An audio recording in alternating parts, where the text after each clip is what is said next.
Keluarga Saat Teduh yang saya kasih, saya merasa sesuatu. Saya merasakan ada orang-orang yang gak suka sama dirinya sendiri, alias yang frustrasi. Nah, ini Saat Teduh khusus untuk Anda. Tapi semua kita yang mengikutinya pasti akan bertumbuh karena firman untuk semua. Saya bagikan firman Tuhan, kesaksian dulu. Ya, Eva S. Joseph. Shalom Pastor Philip dan tim, saya dan suami sangat diberkati dengan adanya Saat Teduh bersama.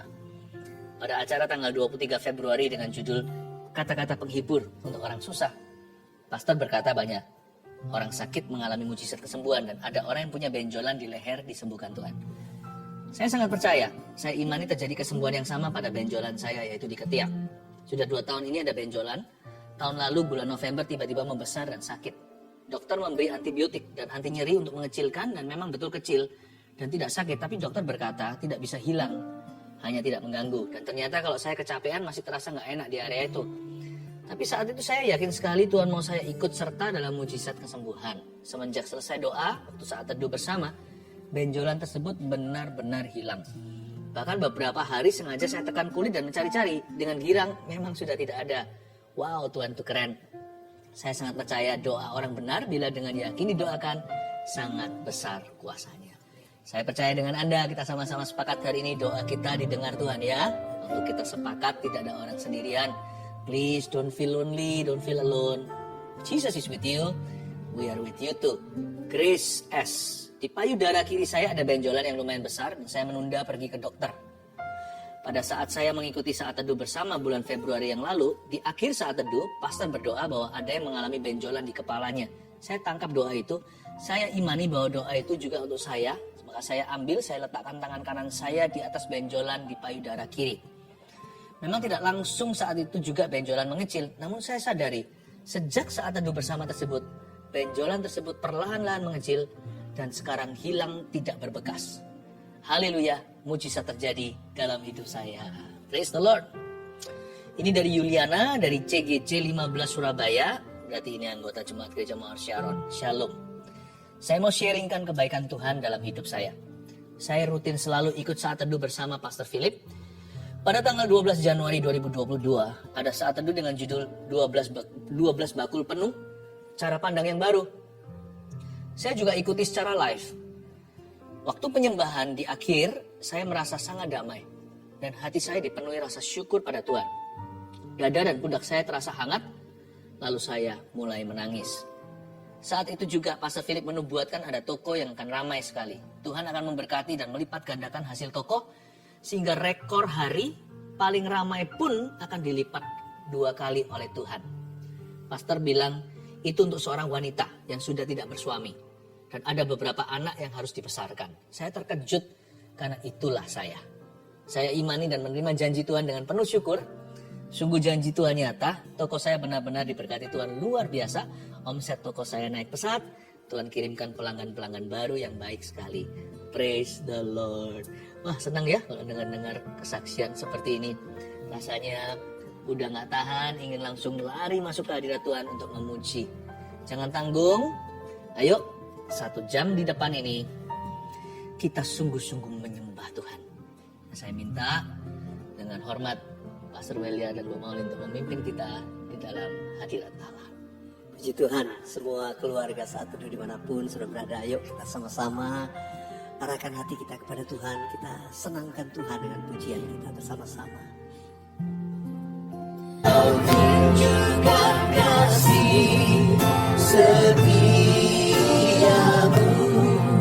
Kau menyediakan yang ku perlu, Kau setia, Kau mulia, Bapa Kau setia.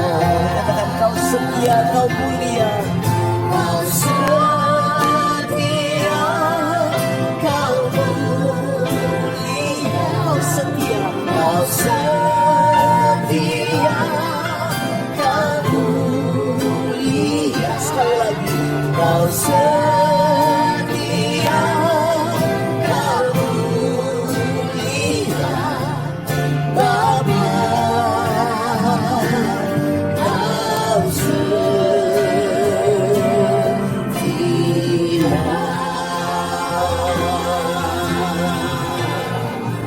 sembah bagi Tuhan. Oh, haleluya. Angkat suara, angkat hati.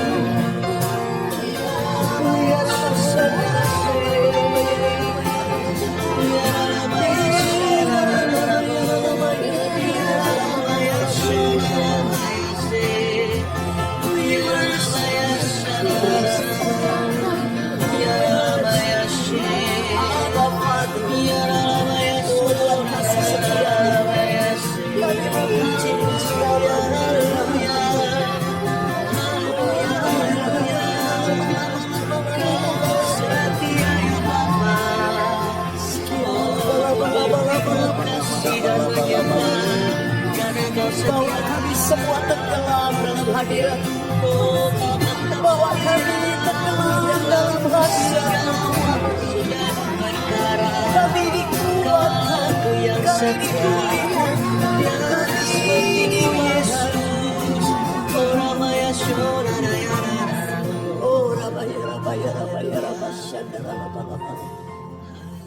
Siapakah kami Tuhan sehingga beroleh kasih karunia-Mu?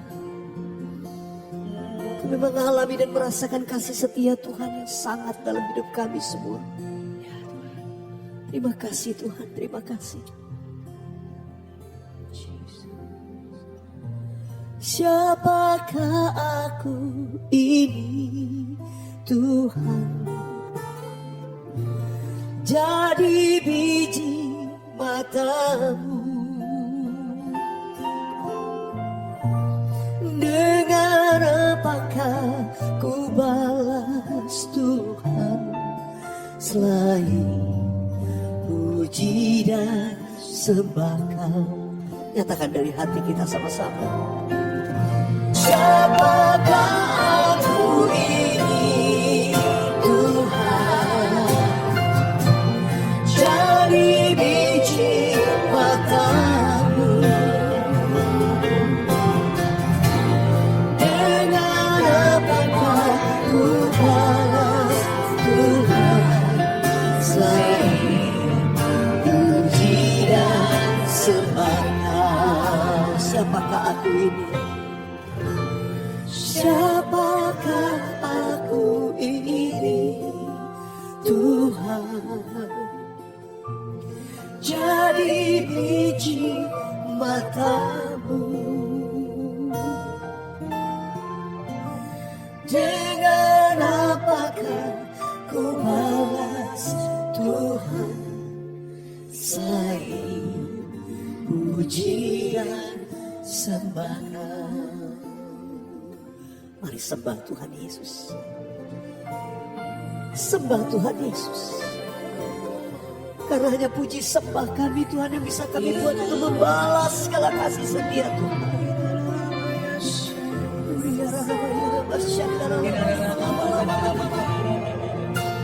Oh Jesus. Oh Jesus. Oh Ramaya Ramaya Ramaya Ramaya.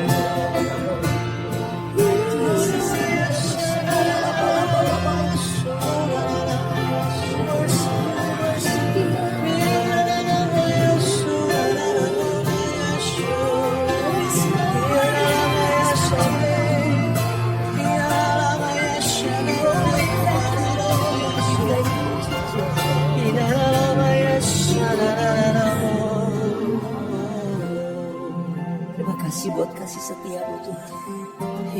Engkau setia dalam hidup kami. Ajar kami juga untuk setia kepada-Mu seumur hidup kami.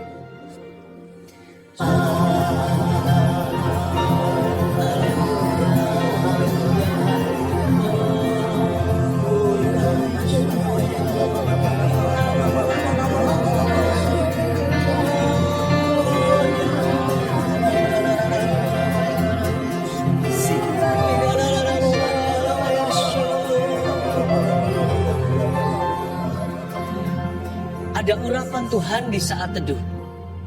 Yang lelah dan letih lesu, lompat aja masuk ke dalam arus sorgawi ini. Maka Tuhan akan memperbaharuimu, memberimu kekuatan yang baru. Tidak boleh ada roh yang frustrasi. Setiap hati akan dibuat baru hari ini. Amin. Tuhan akan berbicara, Tuhan akan menancapkan panji-panji kemenangannya. Hamba percaya Tuhan, lawatanmu tiba, lawatlah jemaat keluarga. Ya Tuhan, keluarga Saat Teduh yang Kau kasihi. Berkati kami semuanya dengan firman, sembunyikan hamba-hamba dalam nama Tuhan Yesus. Haleluya.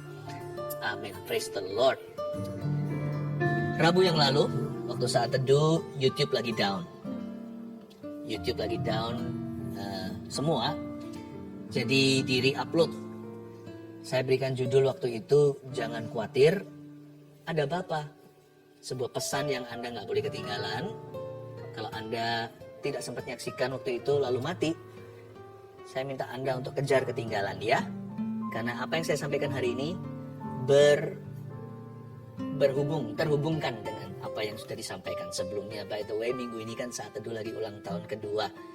I pray that God will give you the double blessing. Tuhan akan memberkati Anda secara lipat ganda. Hati Anda diperbesar kapasitasnya untuk merasakan hadiratnya. Mari kita buka sama-sama firman Tuhan. Saya berikan judul kali ini, jangan frustrasi, yang penting setia. Yaitu di 1 Korintus pasal yang keempat ayat 1-5. Ambil catatan seperti biasa supaya Anda tidak lupa. 2 tahun ini berarti sudah ada, kalau 1 tahun 52 minggu, berarti sudah 104 lebih. Berarti sudah ada kali 2 ya kan? Berarti ada 200 lebih khotbah renungan Saat Teduh. Tak terhitung lagu-lagunya. Saya percaya Anda pasti bertumbuh. Ya, yang ikuti dari awal apalagi nggak ketinggalan kurikulum sorga. Bagi Anda yang belum subscribe, saya ingatkan bukan demi kami, tapi demi pertumbuhanmu sendiri. Ya, tekan lonceng itu supaya nanti ada notifikasi, supaya setiap kali ada Saat Teduh Anda diberitahu. Mari kita baca firman Tuhan 1 Korintus pasal yang keempat ayat 1-5. Demikianlah hendaknya orang memandang kami sebagai hamba-hamba Kristus yang kepadanya dipercayakan rahasia Allah. Yang akhirnya dituntut dari pelayan-pelayan yang demikian ialah bahwa mereka ternyata dapat dipercayai. Bagiku sedikit sekali artinya, entahkah aku dihakimi oleh kamu atau oleh suatu pengadilan manusia. Malahan diriku sendiri pun tidak kuhakimi. Sebab memang aku tidak sadar akan sesuatu, tapi bukan karena itulah aku dibenarkan.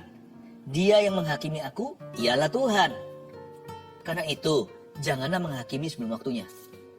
Yaitu sebelum waktu Tuhan datang, Ia akan menerangi juga apa yang tersembunyi dalam kegelapan. Dan Ia akan memperlihatkan apa yang direncanakan di dalam hati. Maka tiap-tiap orang akan menerima pujian dari Allah. Jangan frustrasi, yang penting setia. Ikut Tuhan itu jangka panjang. Setia itu seumur hidup. Setia itu gak boleh kendur sampai kita mati. Karena itu kalau punya visi itu jangan short term. Kalau punya goal atau tujuan itu harus sampai ujung sana.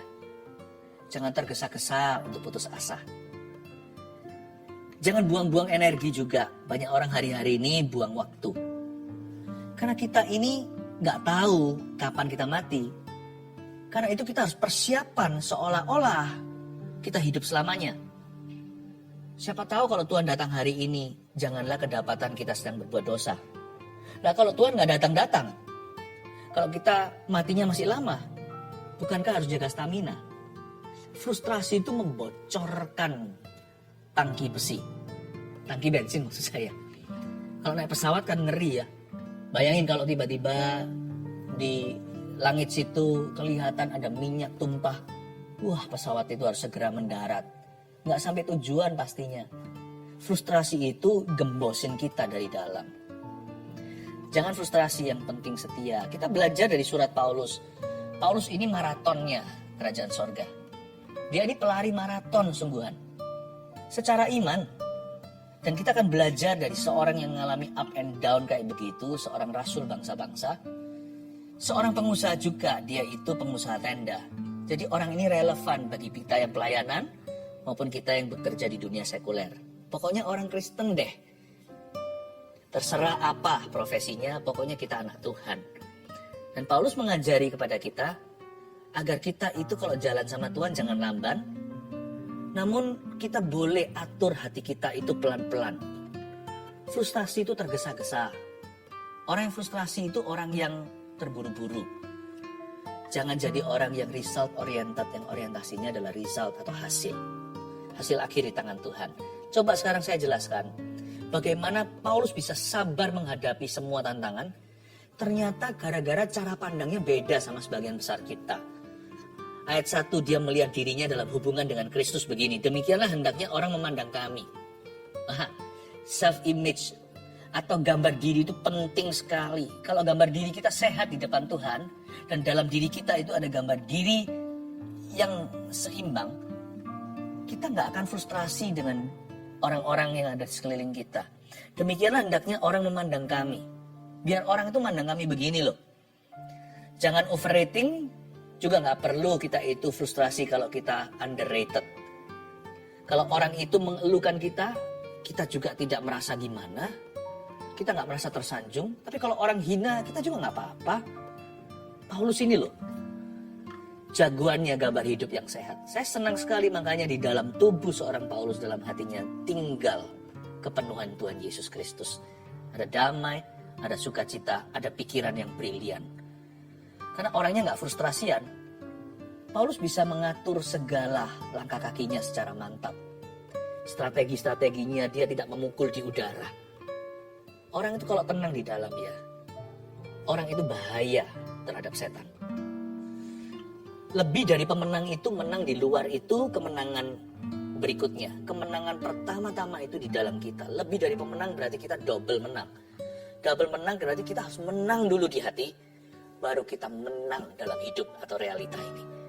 Demikianlah hendaknya orang memandang kami sebagai hamba-hamba Kristus. Oh, ternyata Paulus itu memandang dirinya sebagai hamba Kristus yang kepadanya dipercayakan rahasia Allah. Kata hamba Kristus atau hamba-hamba Kristus di sini pakai bahasa Yunani. Perjanjian baru itu ditulis dalam tulisan Greek, ya, dalam tulisan Yunani. Kata hamba di sini tidak seperti biasanya kalau dia tulis tentang dirinya sendiri adalah doulos, D-O-U-L-O-S, yang artinya budak bawahan, budak kelas rendah. Paulus seringkali memberi referensi terhadap dirinya bahwa dia itu doulosnya Allah. Artinya dia adalah budak yang paling rendah. Dia tidak punya opini. Dia yes man-nya Tuhan. Tuhan bilang kiri, dia ke kiri. Tuhan bilang kanan, dia ke kanan. Untuk menunjukkan bahwa dia itu berserah penuh. Paulus kalau bilang dia adalah doulos, itu dia menunjukkan bahwa dia bukan siapa-siapa. Karena sangat bahaya orang seperti Paulus mudah untuk sombong atau mudah untuk angkuh. Orang yang dipakai luar biasa, godaannya besar, khususnya di area kesombongan orang yang diberkati Tuhan. Paulus selalu menyebut dia doulos. Tapi soal perjuangan imannya atau pergumulan hidup, kali ini dia nggak pakai kata doulos, dia pakai kata hyperetas. H-Y-P-E-R-E-T-A-S. Hyperetas. Dia menyebut dirinya kopilotnya Tuhan. Nah, kopilot kan nggak boleh sembarang passenger, nggak boleh sembarang orang awam. Lalu sini kamu jadi kopilotnya, salah tekan, wah itu bisa jadi musibah, kecelakaan. Kopilot itu punya skill, he knows what to do. Dia dilatih untuk itu. Dia itu kopilotnya. Kalau pilotnya stripnya beberapa, kopilot ada stripnya 1. Berarti orang ini bukan orang yang tidak kualifikasi untuk bisa menerbangkan sebuah pesawat di samping pilot utama.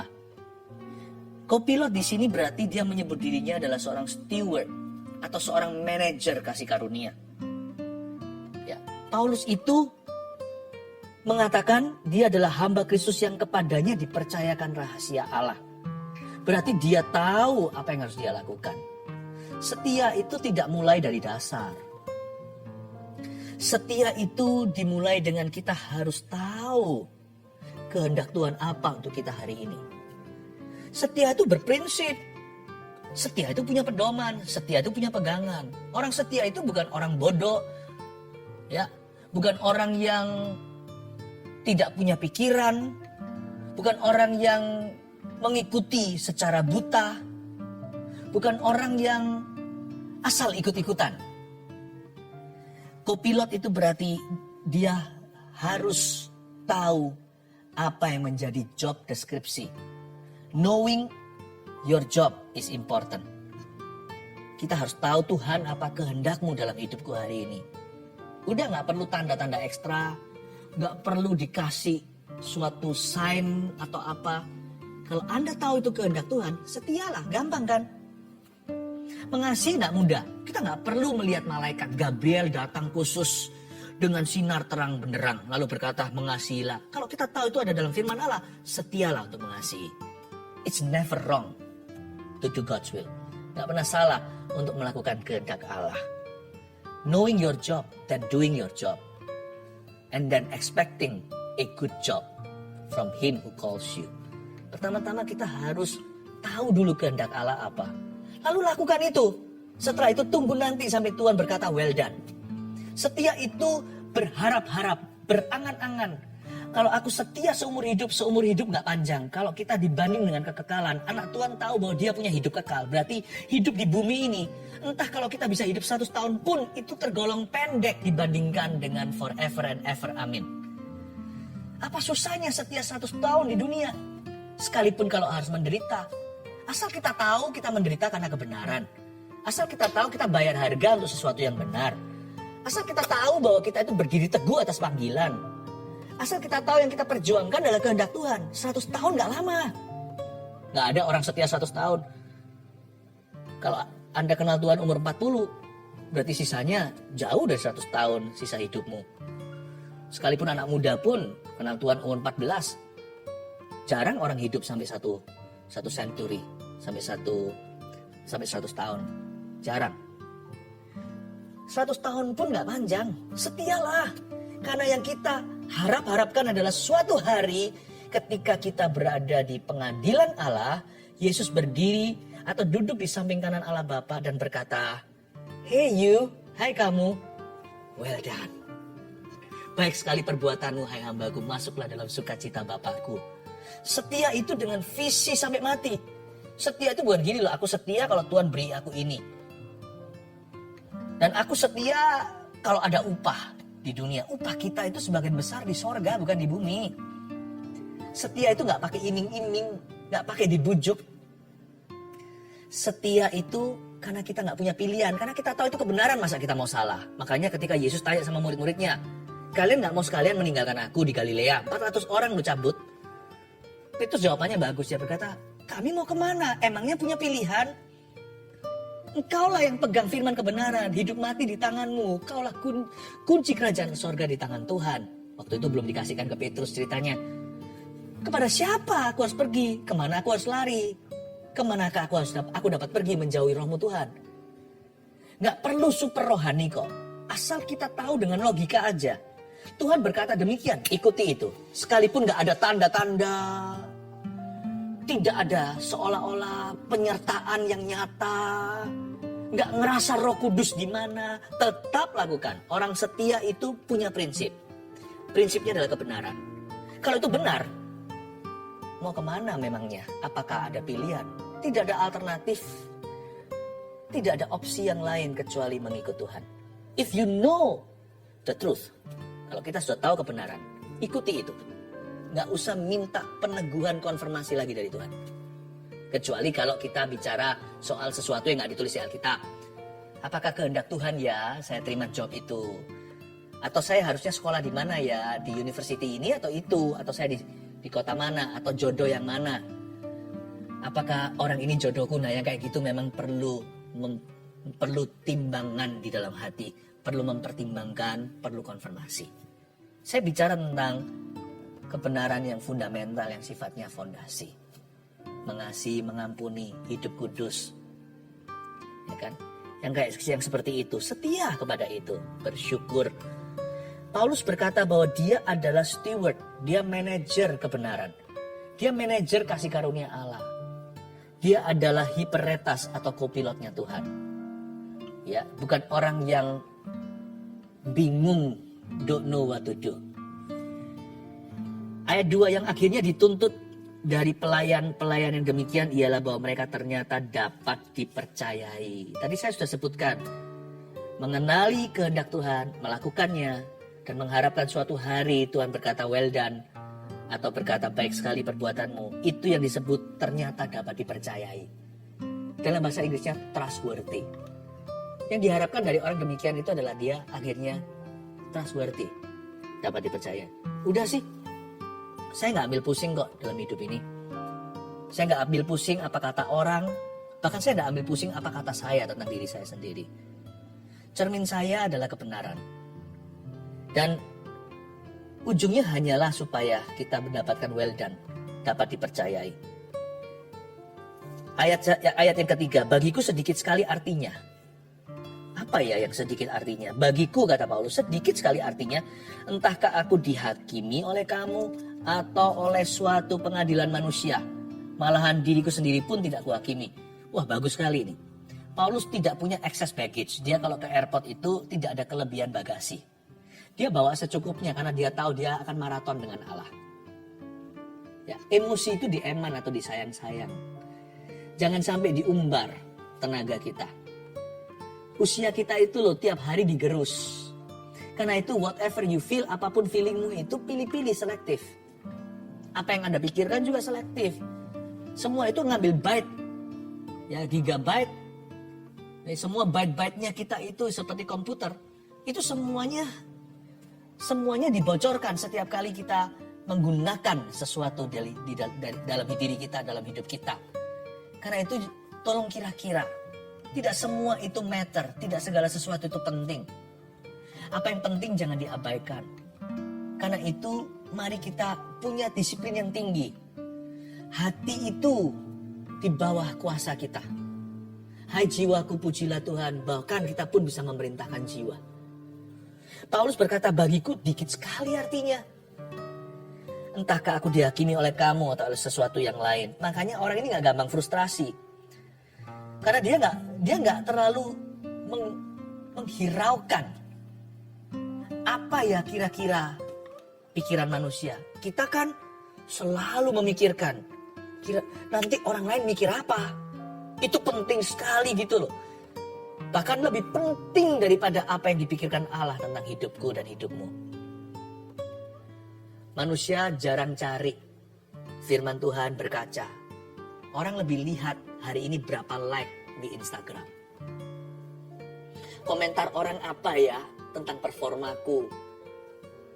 Kalau itunya bisa betah untuk melihat komentar demi komentar. Bahkan tidak jarang ada orang yang berani berdebat. Tapi kalau sama Tuhan gak dijamah nih Alkitab sampai berdebu. Padahal ini lebih penting. Karena inilah what you think.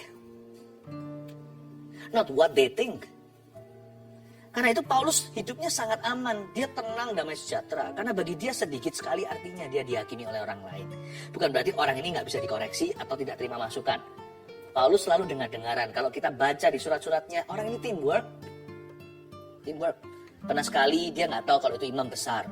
Sana mau main tampar. Dia berkata, biar Tuhan yang menamparmu. Hai kamu tembok yang dicat putih tapi dalamnya mayat semua. Ketika diberitahu ini orang siapa, berkedudukan, dia berkata, dia berkata, memang betul bangsaku, memang betul rekan-rekan.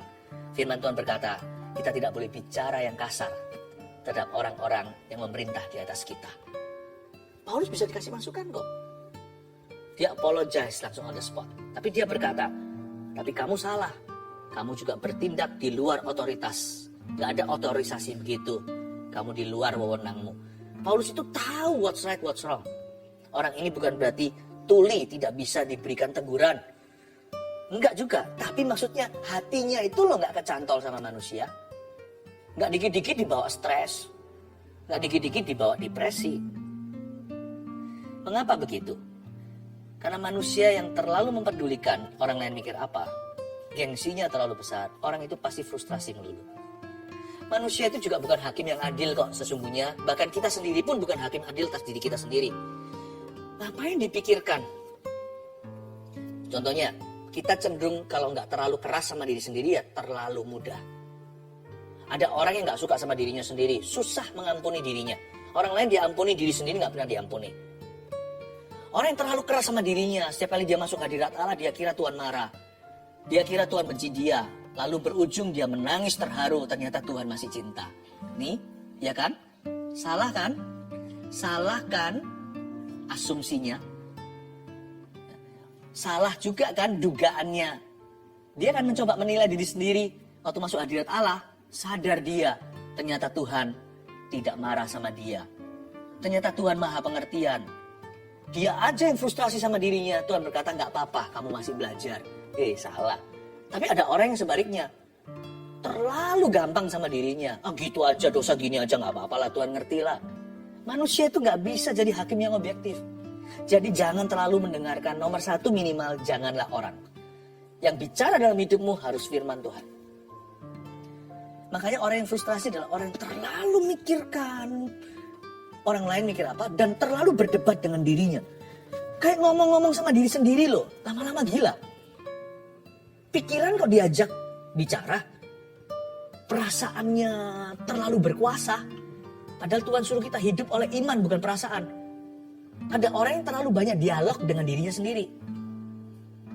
Kalau saya sih lebih suka merenungkan firman Tuhan, karena firman Tuhan benar.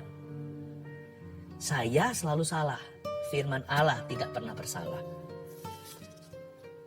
Sebab memang aku tidak sadar akan sesuatu, kata Paulus. Tapi bukan karena itulah aku dibenarkan. Bukan berarti dia selalu betul.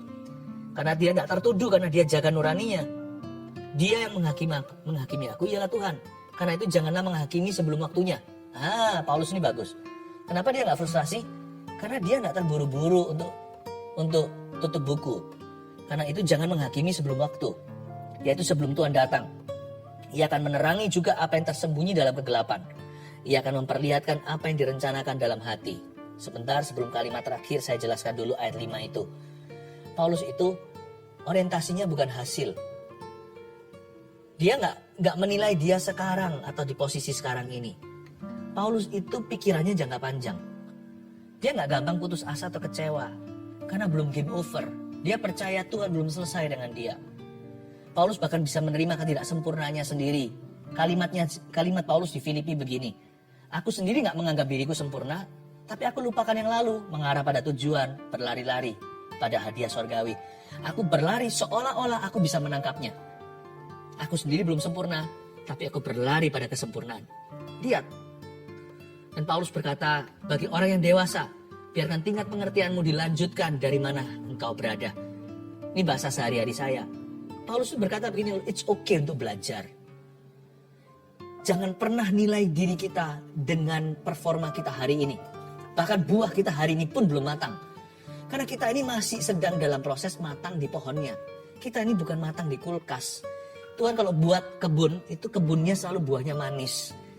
Jangan cepat-cepat cabut dirimu sendiri dari kasih karunia, atau cabut kasih karunia dari dirimu.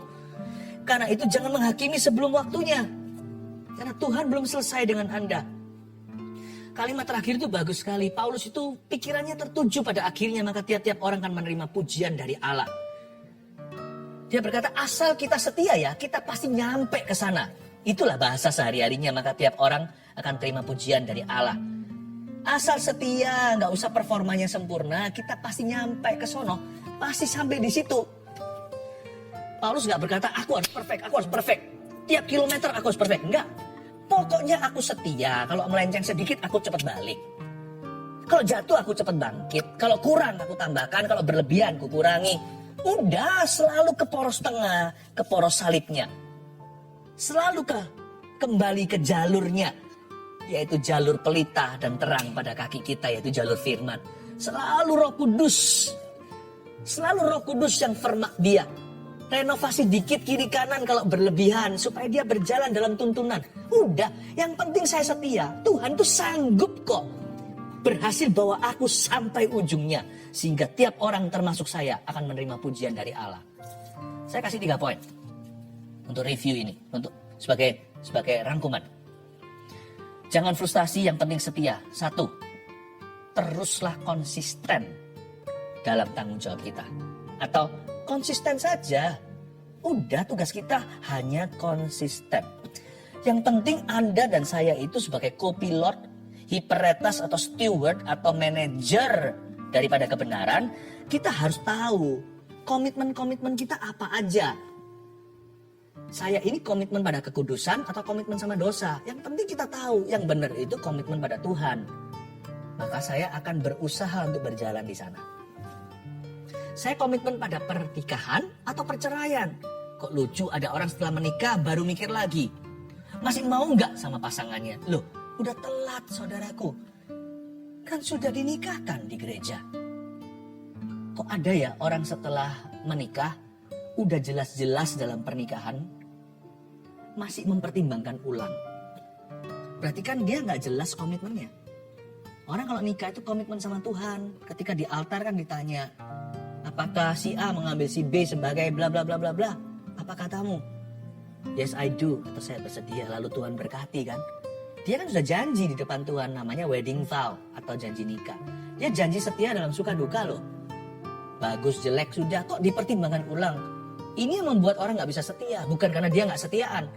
Tapi karena dia bingung dia mau setia sama apa. Jangan bingung Anda harus setia sama apa. Setia sama Tuhan. Setia sama firman. Setia sama norma kebenaran. Setia pada kekudusan. You have to know. Setia dengan itu. Jangan ragu. Teruslah komitmen. Alias komitmen saja dalam tanggung jawab kita. Udah gak usah urusi urusan orang. Gak usah kita itu pikirannya melebihi takaran iman. Udah yang di takaran masing-masing aja. Tanggung jawab kita apa di hadapan Tuhan? Setialah. Yang penting kita komitmen terus di situ. Yang penting no skandal. Tidak ada skandal. Visi kita itu jangka panjang. Visi kita bersama itu sama. Profesinya aja beda. Goalnya aja gak sama. Ya. Gawang kita itu loh. Colornya berbeda-beda. Ya. Lain orang, lain tujuan. Tapi sebenarnya loh ya, visi kita itu sama, seragam. Apa itu? To finish well. Saya punya goal, cita-cita dalam pelayanan seperti yang saya pernah utarakan kemarin waktu kita merayakan ulang tahun saat teduh hari Rabu. Saya bilang bahwa sebagai gereja, sebagai hamba Tuhan pendeta, kepingin untuk merintis 1000 gereja dengan 1 juta murid ya kan. Memang itu adalah goal, itu adalah misi. Mission statement atau pernyataan misi. Tapi visi hidupku cuma satu kok. Saya hanya ingin finish well. Bukan seberapa besar pencapaiannya. Kalau di dalam dunia kerja bukan seberapa kaya, sukses. Bukan. Kita semua anak Tuhan itu cuma punya satu saja goal terakhirnya. Untuk menyelesaikan dengan baik. Yang penting konsisten aja kok. Saya tidak pernah memicu diri sendiri untuk terlalu terburu-buru sekalipun kerjanya cepat. Hati saya itu tenang. Saya beritahu pada diri sendiri setiap hari slow down. Dalam jiwa saya, kalau kerjanya cepat. Tapi di dalam hati saya itu bukan lambat. Saya ingatkan, yang penting pokoknya setia. Kalau saya bisa menyelesaikan perlombaan imanku dengan baik, itu sudah segalanya. Ada orang kasih 1, 2, 5 talenta. Nggak masalah, yang penting selesai. Tuhan nggak mengatakan yang 2 kalah dengan yang 5. Yang 5 paling rohani, paling jago, paling hebat. Enggak. Yang 1, 2, 5 itu tugas mereka hanya setia, komitmen mereka mengerjakan. Yang penting selesai. Yang kedua, janganlah hiraukan hasil atau perolehan sementara. Jangan gampang frustrasi di tengah jalan, apalagi masih 1/4 jalan. 3/4 jalan pun nggak boleh frustrasi kok. Udah jalan 90% bagi orang yang sudah sangat tua misalnya. Tetap gak boleh frustrasian. Tuhan belum selesai sama dia. Buktinya dia masih hidup di dunia. Tekun saja. Gak usah setiap kali harus home run. Kalau Anda dan saya main kasti ya. Baseball namanya bahasa Inggrisnya. Gak perlu setiap kali pukul harus home run. Sampai keluar dari arena. Orangnya bisa muter 1 lingkar. Gak bisa. Mereka dapat skor akhirnya. Dan menang. Gak perlu sih. Pukul tek. Asal kita kena sasaran, tidak di tangan musuh kita. Lewat 1 base, nanti 1 base lagi. Gak semua orang itu Ferrari, gak semua orang itu bisa cepat. Gak setiap kita itu jenius. Gak semua orang itu super talenta atau superhero. Langsung terbang 1 lingkaran. Pelan-pelan seperti kura-kura, asal terus jalan. Nanti kelinci akan kalah di belakang. Yang penting tekun. Jangan ada skandal. Jangan buat kesalahan bodoh yang disengaja.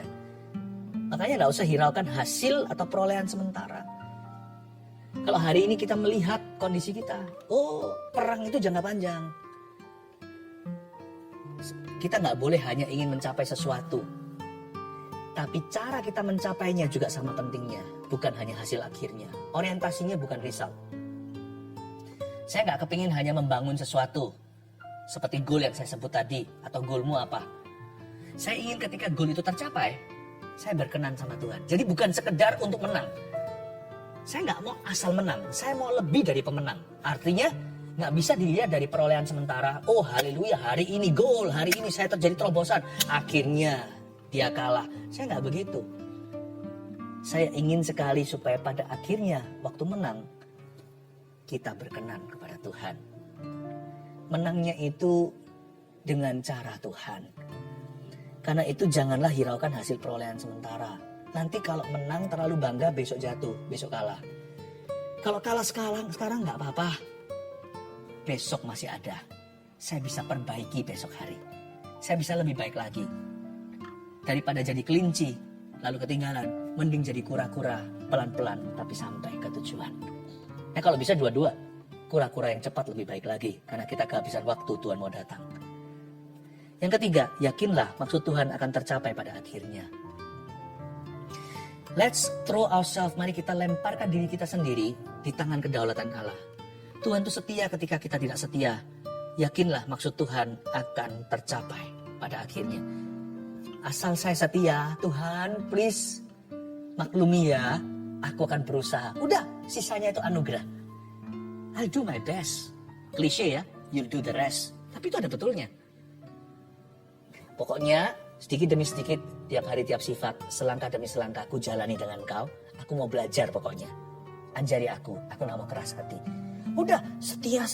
Nanti lihat ya, waktu tutup buku setiap orang suatu hari ketika kita mati atau Tuhan datang kembali, kita noleh ke belakang, tercapai loh. Maksud Allah tercapai di hidupmu. Jalannya sih agak lika-liku karena kita masih membuat banyak sekali kekonyolan. Tapi meskipun jatuh bangun, tercapai tuh. Tugas kita hanya setia. Orang setia itu kalau jatuh apa? Bangkit. Orang setia kalau salah gimana? Benarkan.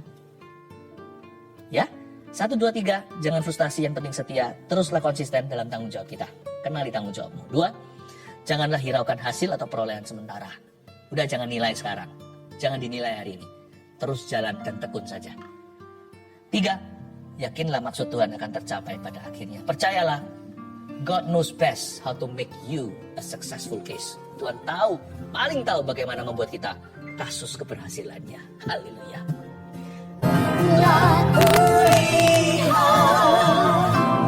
Kebahagiaanmu yang tak pernah habis di hidupku. Berjuang sampai akhirnya kau dapati aku tetap setia. Aku lihat kebaikanmu, aku hilang. Aku lihat kebaikanmu yang tak pernah habis di hidupku.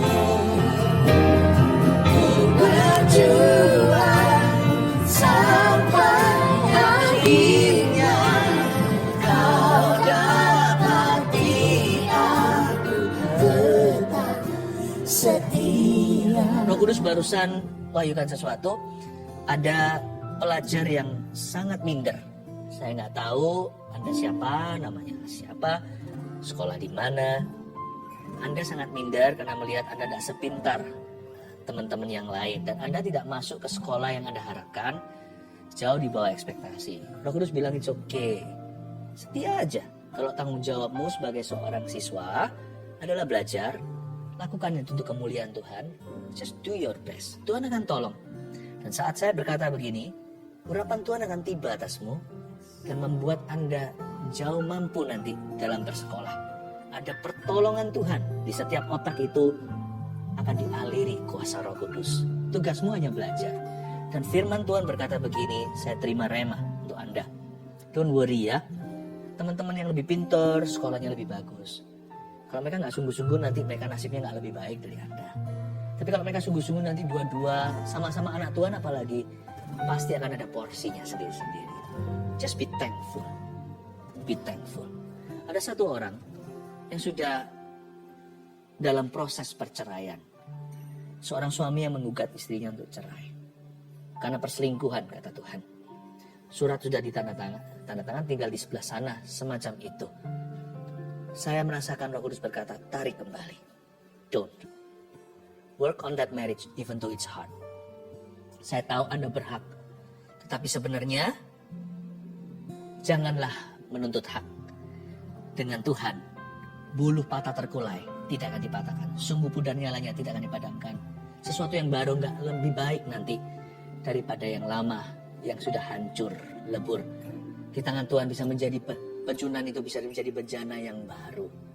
Yang baru tidak teruji, sama saja ada tantangan tersendiri. Come back, tarik kembali. Biarin apa yang sudah dibayar ya sudahlah hangus.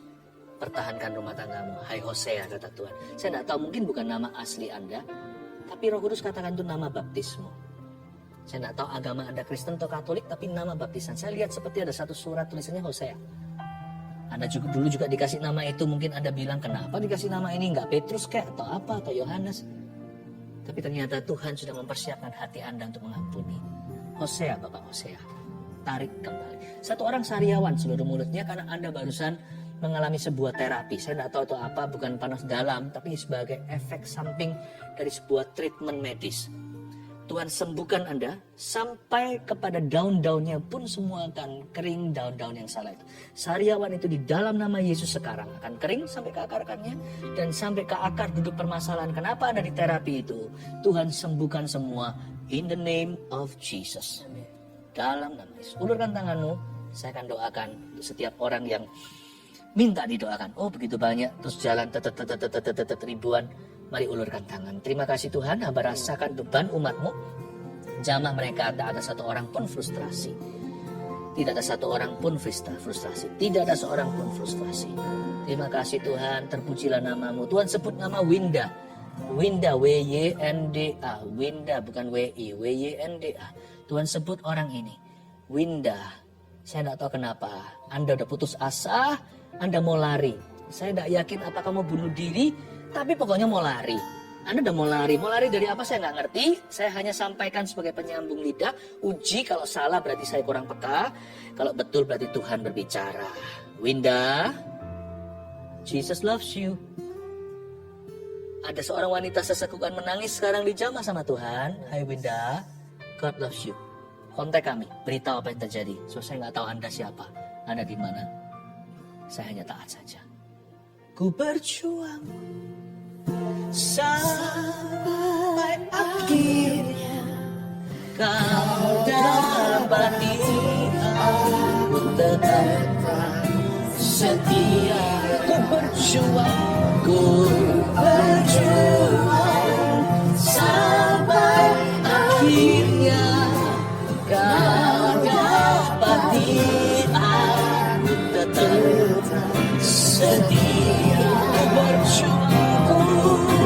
Berjuang sampai akhirnya kau dapati aku. Saya lagi, saya suka sekali dengan ini. Ku berjuang sampai akhirnya. Ku berjuang sampai akhirnya kau dapati aku tetap setia. Kau dapati aku tetap setia. Kau dapati aku tetap setia. Mari kita angkat tangan kita. Terimalah berkat dari Allah Bapamu yang sabar, dari Yesus Kristus, the finisher and author, pemula dan pengakhir, yang penyempurna imanmu, dan dari Roh Kudus yang akan menuntun di setiap lika-liku jatuh bangunmu. Terimalah rahmat, terimalah anugerah dalam nama Yesus. Haleluya, amin.